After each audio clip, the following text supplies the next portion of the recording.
Falta alguém encontrar, meus irmãos? Isso significa que podemos ler somente o versículo 5.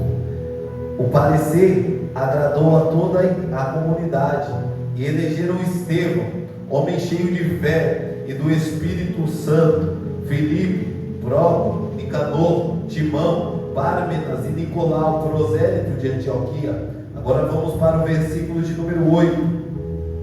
Estevão, cheio de graça e de poder, fazia prodígios e grandes sinais entre o povo.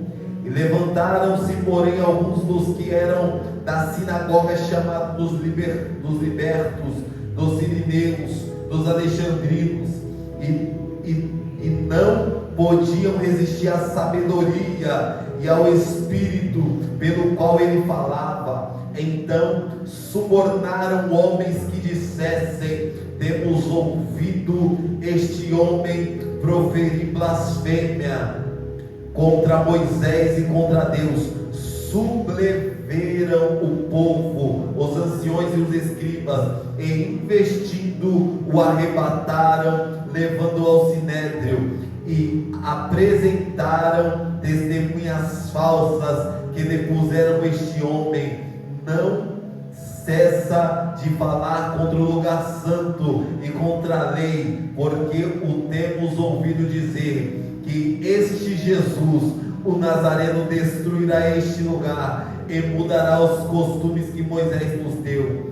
Todos os que estavam assentados no sinédrio, fitando os olhos em Estevão, viram o seu rosto como se fosse o de um anjo. Vamos pular para o capítulo de número 7, versículo de número 54. Qual é o tema da campanha? Glória a Jesus.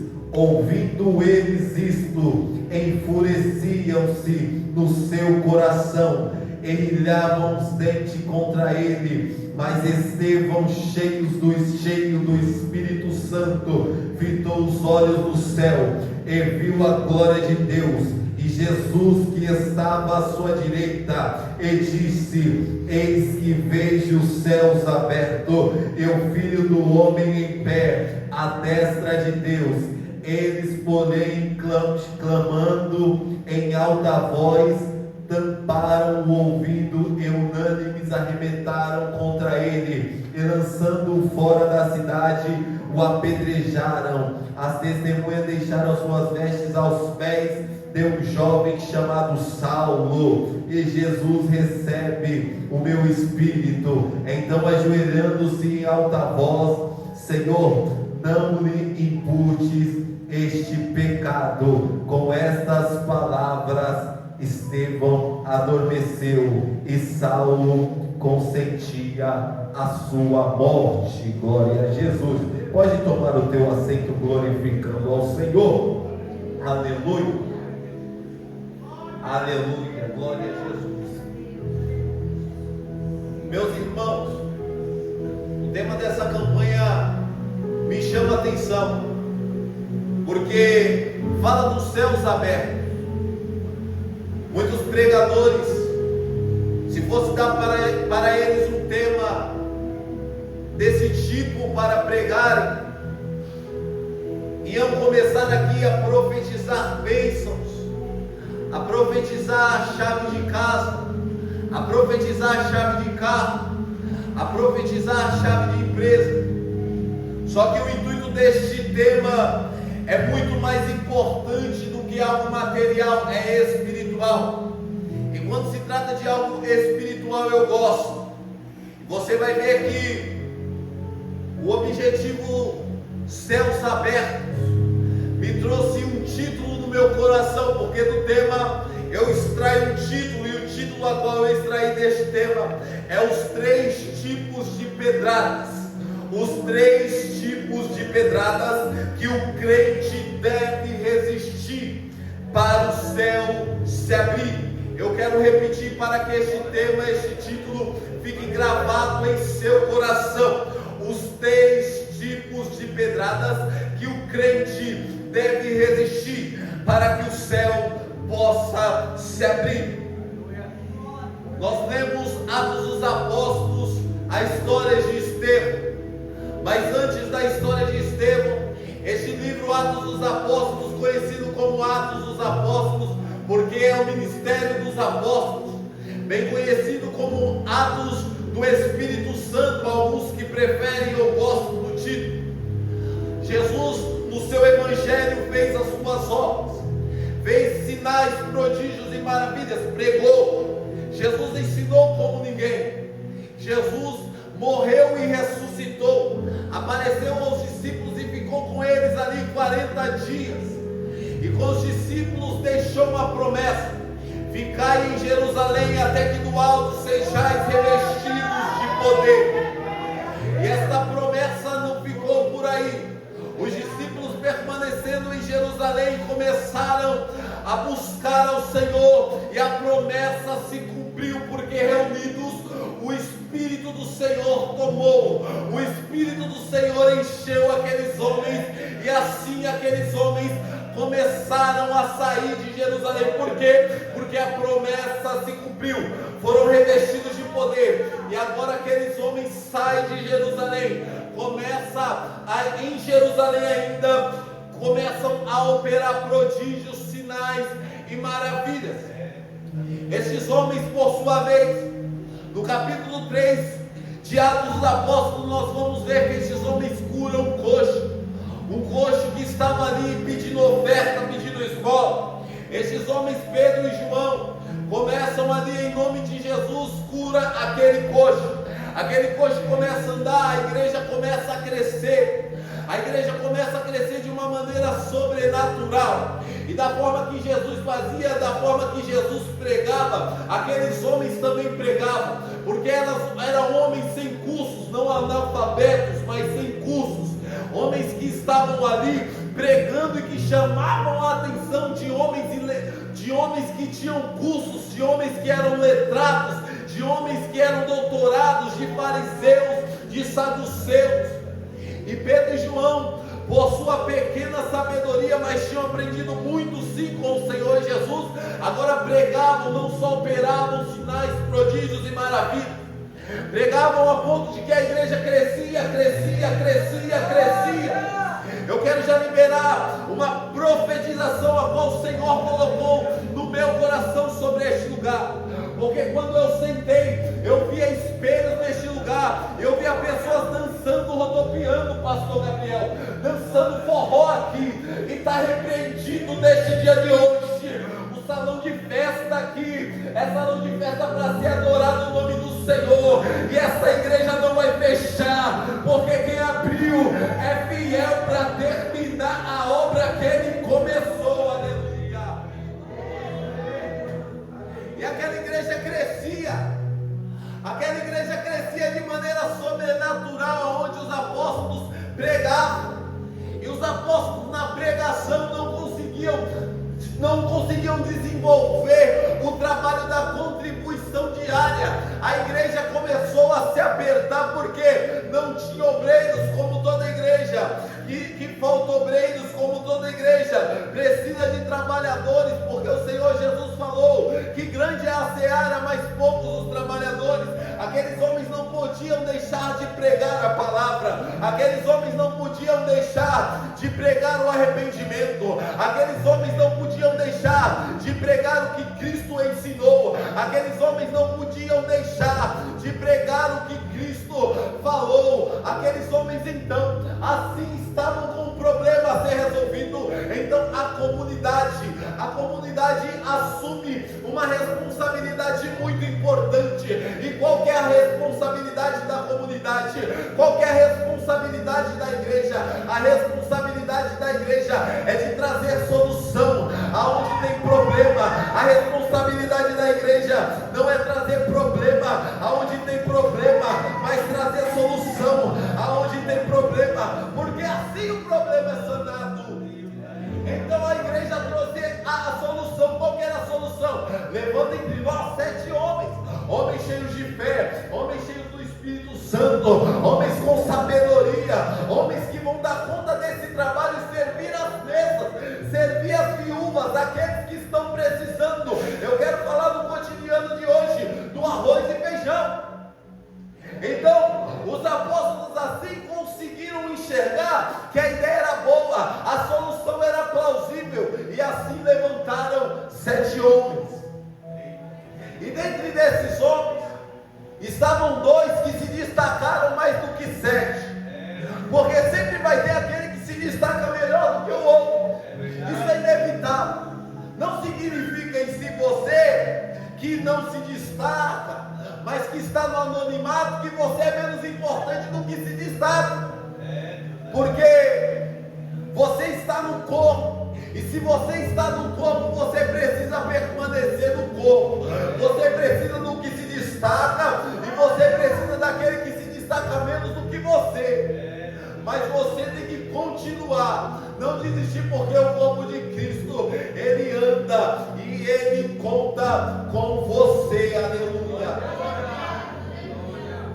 Então, você vai ver que estes diáconos, a qual foram levantados, 2 deles se destacam, tinham 7, 2 deles se destacam. Quem eram eles? Estevão e Filipe. Filipe tinha uma pregação de muito ensino, de muita calma. Eu consigo enxergar isso, além das escrituras.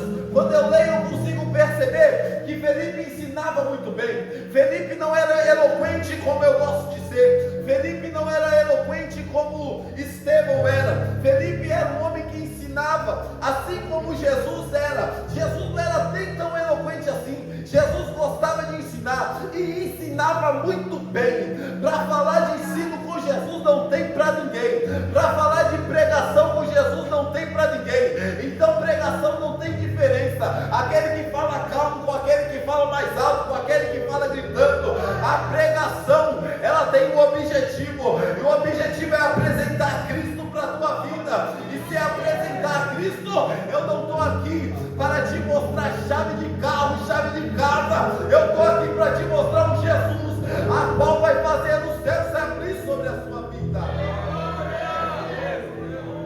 Então, você vai ver que, além de Filipe que começa a ensinar, Estevão começa a pregar, porque a sua pregação chama atenção. Homem eloquente de sabedoria, que sabia discernir muito bem as suas palavras. Homem muito sábio, a qual chamava muita atenção. Aleluia, você vai ver Estevão pregando, chamando a atenção de muitos. E quem chama atenção, muito sabe que levanta muita perseguição, aleluia. É inevitável você ter algo bom, eu quero trazer e ilustrar para algo material, e alguém falar, nossa, eu sempre quis ter uma dessa, como diz o ditado, aleluia, mas está repreendido. É natural isso acontecer, eu não vou dizer que é normal, que é natural, porque natural e normal não é comum, né? É comum nos dias de hoje, como virou o adultério, até cantam na música, não é normal, é comum, né? Normal é o que é certo. Então é comum as pessoas invejarem, e começa a levantar uma perseguição contra Estevão, começa a levantar uma perseguição contra este homem, e este homem que se destaca começam a mentir contra ele, começam a falar que ele estava denegrindo a imagem a qual Moisés deixou, as palavras a qual Moisés deixou, dizendo igualzinho Jesus, falando que Jesus, ele também fez isso na época da crucificação. Agora Estevão fez o mesmo. Então ele está falando desse Jesus Nazareno aí, estavam dizendo por aí, que ele está falando desse Jesus Nazareno aí. Só que agora nós vamos perceber que Estevão, em meio a tanta perseguição, em meio a tanta luta, em meio a tanta prova, Estevão começa no seu destaque. Ele não precisou mentir, ele não precisou se defender, ele teve o direito de se defender, deram a ele o direito de se defender. E eu quero dizer para você, vão te dar o direito de se defender, mas quando te der o direito de se defender, fale de Jesus, não fale de você, fale de Jesus, que Jesus é com você, aleluia. Engraçado que esse Estevão não se defendeu, não mentiu, não pronunciou palavra em meio a tanta acusação mentirosa, em meio a tanta calúnia. Esse homem, sabe o que ele fez, aleluia?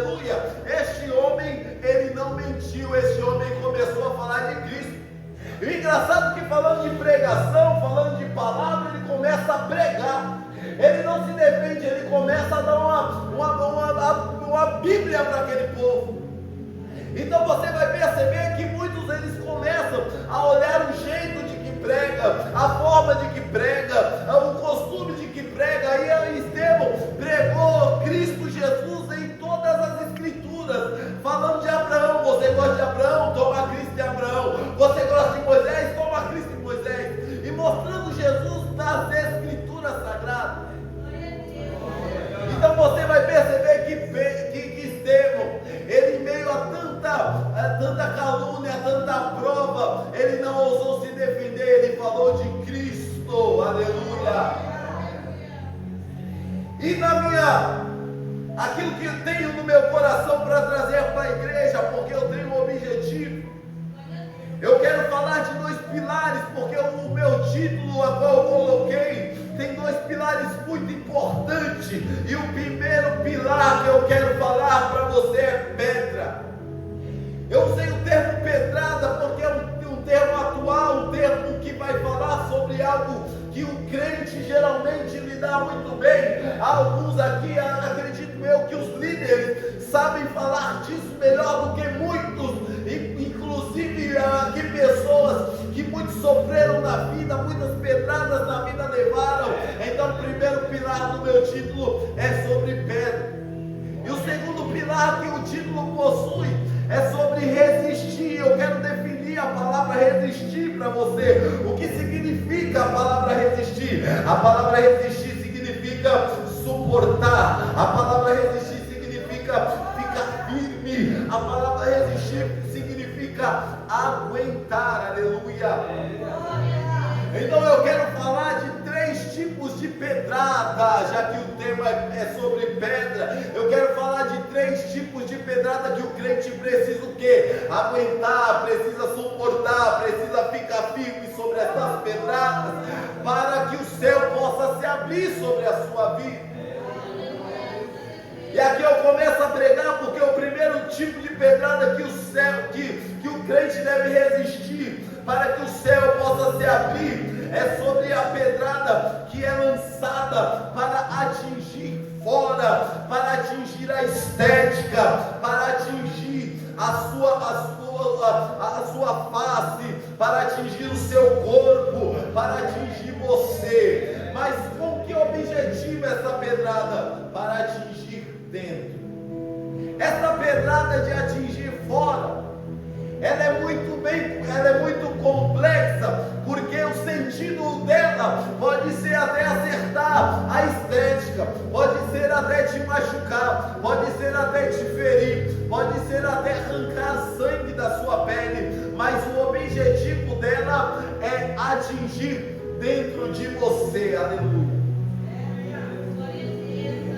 E não diferente de Estevão, porque no versículo de número 11 vai dizer que proferiram mentiras, chamaram pessoas para proferir mentiras sobre Estevão. Aleluia. Então você vai perceber que essa pedrada, ela não era simplesmente uma pedrada que estava ali para ferir, não estava ali para machucar, não estava ali para sangrar. Essa pedrada, ela tinha um objetivo muito maior: acertar dentro. Quem diria muito eu, quando era ofendido, ou você quando foi ofendido, ou você quando soltaram uma piada, quando falaram algo para você com um pouco de verdade. Se eu posso chamar de verdade, eu não posso chamar de verdade, mas eu posso chamar de mentira. Tem por que se defender de piadas a qual falam para te atingir, para deixar o teu semblante baixo, para deixar você triste, sendo que isso é uma mentira e contém um pouco de verdade. Eu não posso chamar de verdade, eu quero repetir, porque é para atingir você e te derrubar. Fizeram isso com o Senhor Jesus. O Senhor Jesus expulsa um demônio de uma pessoa, e agora os fariseus olham para Jesus e olham para o povo e começam a acusar: este aí expulsa o demônio em nome nome de Beelzebub. Jesus expulsou o demônio. Imagina Jesus fraco mentalmente. Olha, isso é verdade, eu expulsei demônio, mas será que foi o diabo mesmo? Só que Jesus se conhecia melhor do que ninguém, sabendo que era filho de Deus. Ele já deu logo a palavra, falou: olha aqui, ó, eu vou se defender com a verdade, eu vou se defender assim, ó, reino dividido ele não subsiste. Então não tem conversa. Então não tem conversa com quem gosta de ofender com palavras mentirosas, querendo tacar pedra em pessoas que querem progredir. Se você quer progredir, procura ser uma pessoa melhor na vida, e você procura progredir, vai ter sempre um. Vai ter sempre um que vai querer tacar uma pedra mentirosa, aleluia. Só que eu quero te dizer uma coisa: não pense que isso é verdade, porque isso é mentira do diabo. Eu escutei isso muitas vezes: é mentira do diabo. Você tem que seguir, você não tem que ouvir o que segundo e terceiro tem a dizer para você. Você tem que ouvir o que a palavra diz. E se a palavra diz que você é mais que vencedor, você é mais que vencedor. Quer tacar pedra, ataca. Quer tacar pedra, ataca. Mas Jesus é comigo, e eu não vou cair nessa. Eu não vou cair nesse blá blá blá. Eu não vou cair nessa historinha mentirosa do diabo. Eu vou ficar firme, eu vou resistir, eu vou aguentar, porque Jesus é comigo, aleluia.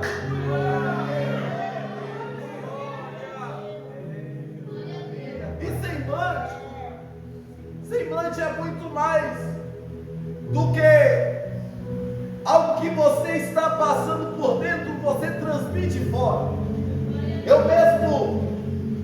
Eu tenho desde criança comigo, quando aprontava, eu não consigo mentir.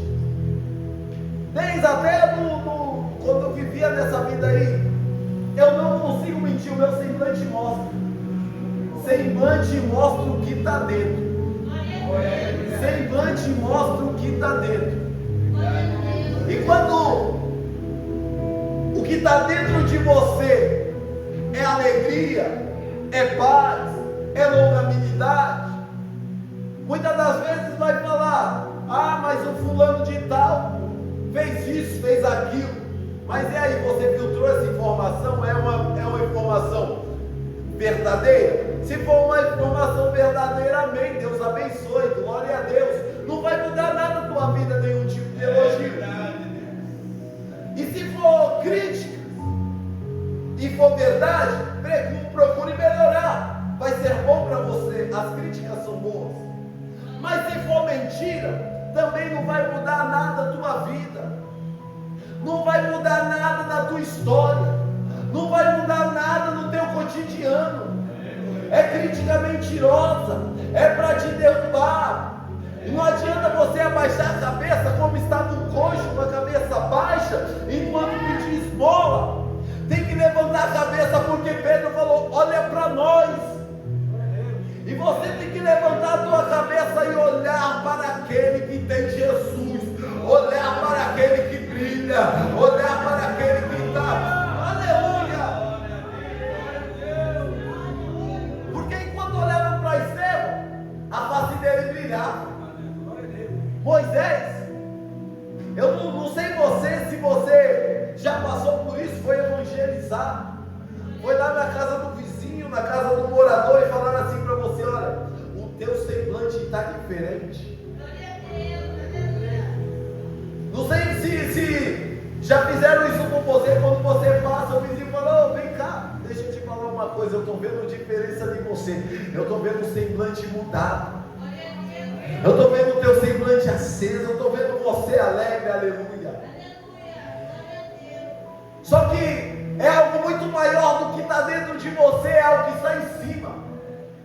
Porque se somente algo que está dentro de você, algo que está dentro de você fosse transmitido, era simples, não era Deus, era algo que estava dentro de você, você acordou simplesmente no dia bom.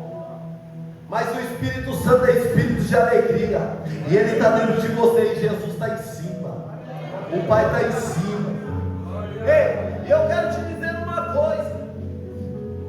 Quando você olha para cima, quando você olha para o alto, o que está em cima reflete dentro. Igual a pedrada.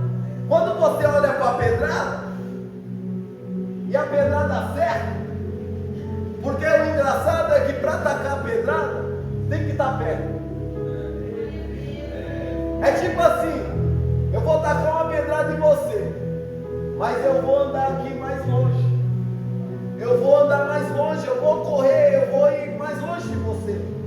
A probabilidade de eu errar essa pedrada é muito grande, porque eu estou longe. Mas quando eu estou perto, a probabilidade de eu acertar é maior ainda. O que eu quero dizer com isso? Que muitas das vezes a pedrada vem de quem você menos espera. Só que, independente da pedrada, porque a pedrada vem para atingir fora, mas com o objetivo de acertar dentro. O Espírito que está dentro, você está olhando para o alto, e do alto reflete uma luz que não só transmite fora, mas transmite dentro. É por isso que o salmista olhou para o monte e perguntou: de onde vem o meu socorro? O meu socorro, o teu socorro vem do Senhor, que fez os céus e a terra. Ei, o teu Deus não dorme, ele não tosqueneja, ele está olhando de cima, e é de cima que vem a luz. Então essa luz, ela tem que penetrar em ti. Aleluia.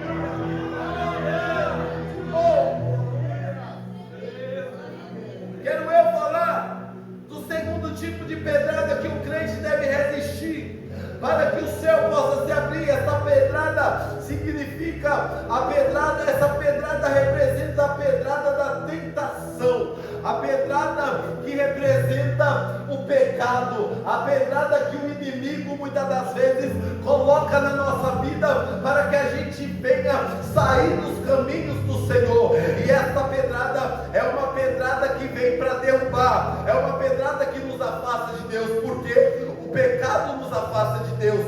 Então nós vamos ver que o vaso nas mãos do oleiro estava em tratamento. Eu não sei que profissional em sã consciência vai pegar um vaso, vai pegar e vai quebrar na sua obra, fazendo ele o vaso. Ele não vai quebrar o vaso, porque foi ele que fez, a não ser que o vaso esteja defeituoso, para que esteja jogado fora. Observe o texto de Jeremias 18, vai dizer que o vaso se quebrou nas mãos do oleiro. Não foi o oleiro que quebrou o barro, não foi o oleiro que quebrou o vaso, porque o oleiro é profissional, mas foi o vaso que se quebrou na mão do oleiro. E quando o vaso está sendo formado na mão do oleiro e o vaso se quebra, é porque tem pedra dentro do barro. E se tem pedra dentro do barro,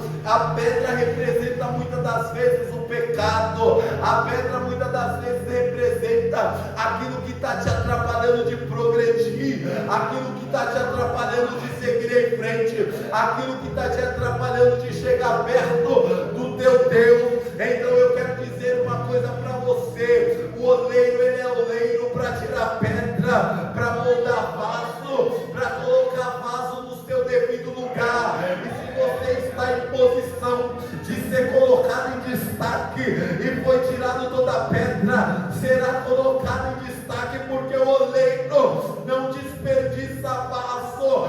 Vaso tem que estar na olaria, vaso tem que estar em local de destaque. Aleluia.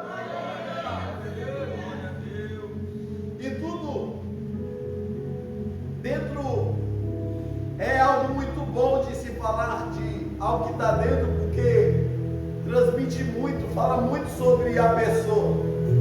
Você quer conhecer uma pessoa? É só ela começar a falar, é só ela começar a falar. Tem pessoas que muito discreta, eu ainda estou chegando a esse nível, eu quero falar menos. Acho que tem alguns aqui que falam menos. E aqueles que falam menos, eles entram menos em confusão, eles se atrapalham menos na vida, porque eles se reservam mais. Isso é uma, né, os irmãos experientes sabem disso. E no decorrer da nossa vida a gente vai alcançando essa maturidade. E essa maturidade, quando alcançada, nós percebemos que muitas das vezes é melhor ficar calado. Muitas das vezes é melhor ficar calado para não ofender. Por quê? Porque senão essa pedra vira o quê? Pecado dentro. Porque muitas das vezes a gente, sem querer, taca a pedra. Eu quero te fazer uma pergunta. Eu não falei você, eu falei a gente. Você consegue lembrar alguma vez que tacaram pedra em você? Várias, né? Mas você consegue lembrar as vezes que você está com pedra? É muito importante um homem discernir. É muito importante um homem ele examinar a si mesmo, esquadrinhar o seu coração, olhar para dentro dele mesmo, porque ele vai perceber o qual pecador ele é e quanto ele precisa dessa luz. Mas nessa noite tem um Deus que ele vai penetrar uma luz dentro deste vaso, tirando todo o pecado, tirando toda a pedra, arrancando toda a pedra da tentação do inimigo. E hoje você vai chegar na tua casa e você não vai olhar para as coisas que estão te atrapalhando. Você vai olhar para a Bíblia, você vai olhar para a palavra, você vai olhar para Jesus. Aleluia. Quero falar da terceira pedra, porque o tempo já não nos espera. Ele é uma bênção, mas não nos esperam. E quero falar da terceira pedrada que o crente deve resistir para que o céu possa se abrir. E esta pedra é a pedra de tropeço, a pedra que está no caminho. E que pedra que é essa? Os antigos, os romanos, por exemplo, faziam estradas de pedra, estradas de pedras parecidas com o paralelepípedo, a qual nós conhecemos muito bem aqui nessa região. E eles colocavam essas pedras para calçar as estradas. E essas pedras muitas das vezes não estavam bem calçadas. Essas pedras muitas das vezes, essas estradas estavam com defeito. E qual que era o defeito dessas pedras? Essas pedras eram mais pontiagudas que as outras. Essas pedras eram maiores do que umas do que as outras. Essas pedras muitas das vezes se sobressaíam. É como se você tivesse, elas não eram niveladas. É como se você estivesse andando na rua e tinha um paralelepípedo mais alto do que o outro, e assim você tropeçasse nesta pedra. E isso era muito comum naquelas estradas antigamente. É por isso que essa pedra se chamava pedra de tropeço. Então, quando Jesus vai se retratar de pedra de tropeço, vai se retratar dessa pedra que atrapalhava no caminho. E quando eu percebo que essa pedra de tropeço, essa pedra que está no caminho, que está para atrapalhar crente, eu lembro de Saulo, aquele que consentia na morte desse tempo, aquele que consentia na morte desse homem. E este Saulo, ele era uma pedra de tropeço para este povo crente. Ele era uma pedra de tropeço para este povo que era cristão. Ele perseguia, ele ia a finco mesmo para matar, ele ia para ferir, ele ia para atacar a pedra e para acabar com a vida. Como ele não tinha conversa, como ele já estava procurando carta de desquite para perseguir crente lá em Damasco. E assim ele foi. Só que no caminho de Damasco ele tem encontro com o dono do caminho. Ele tem um encontro com o dono do caminho. Sabe quem é o dono do caminho? O dono do caminho se chama Jesus de Nazaré. E ele não vai deixar você tropeçar. Não tropeçará o teu pé. Não tropeçará o teu pé. Pisará o leão e a áspide. Calcará nos pés do filho do leão e da serpente. Pois Jesus te amou. Jesus te amou. Jesus te amou primeiro. Então pode se levantar. Porque Jesus vai fazer uma pergunta para esse que está se levantando. Por que me persegue? Por que me persegue? na sua vida, vai deixar de ser perseguidor para ser seguidor do caminho, vai sentar com você aí, vai dar glória com você, vai dar aleluia com você, vai glorificar com você. Se está perto é da tua família, vai dar glória com você. Se está perto, vai dar glória com você, aleluia. Glória. Então não se preocupe com a pedrada,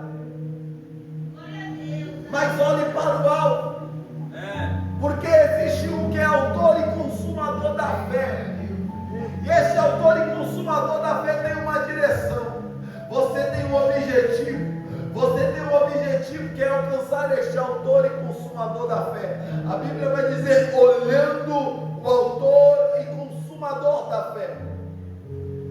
Em outras palavras, você vai perceber que Efésios 6, das armaduras, no demais irmãos, sede revestidos, para que possais resistir o dia mau.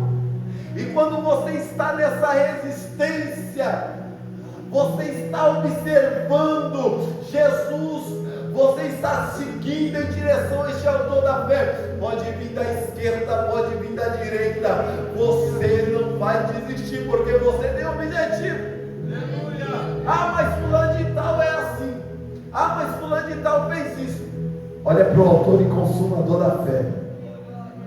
Eu estou falando de caminho, porque pedra de tropeço vai surgir várias, pedras de tropeço vão surgir várias, mas eu estou falando para uma pessoa aqui, que hoje vai olhar para Jesus, e vai deixar de olhar para a pedra, hoje vai olhar para Jesus, e o que vai acontecer? Jesus vai pregar pela tua mão, e vai te lembrar de uma palavra, que lâmpada para os meus pés, e luz para os meus caminhos, é a tua palavra. Olha para a palavra, olha para a palavra, olha para a palavra.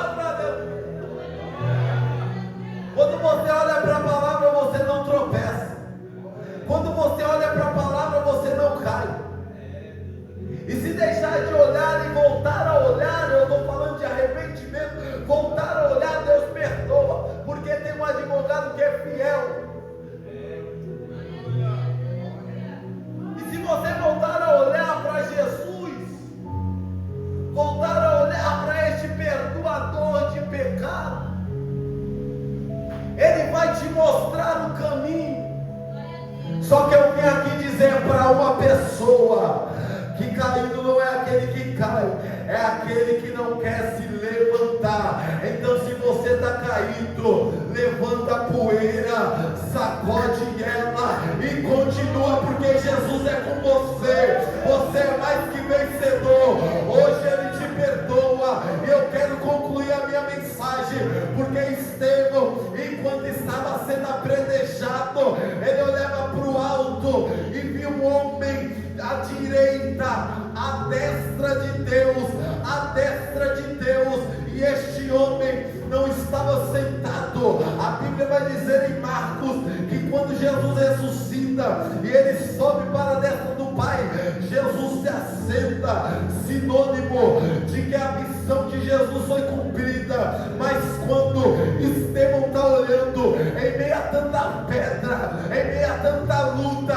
este filho do homem está de pé, está de pé, está de pé, está de pé. Eu não sei se você entendeu nessa noite, mas eu vim aqui te falar que Jesus está à procura, o Pai está à procura de quem? De verdadeiros adoradores que o adorem em espírito, em verdade. E quem está à procura não senta, está de pé, está varrendo, está procurando. O Pai está de pé olhando a tua adoração. E o que é adoração? É só louvar? Não, adoração é quando você tiver a oportunidade de mentir e não mentir, quando você tiver a oportunidade de fazer errado e fazer certo. Adoração é quando você tiver que tacar pedra e você não tacar, você falar assim: eu não vou tacar pedra,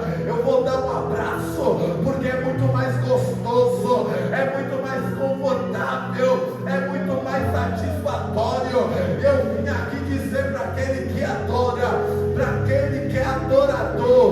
porque o Pai está à procura. O Pai está à procura, porque o céu se abriu. O céu se abriu. E o Pai está dizendo para aquele que é verdadeiro adorador: este é meu filho, este é meu filho, este é meu filho, aleluia.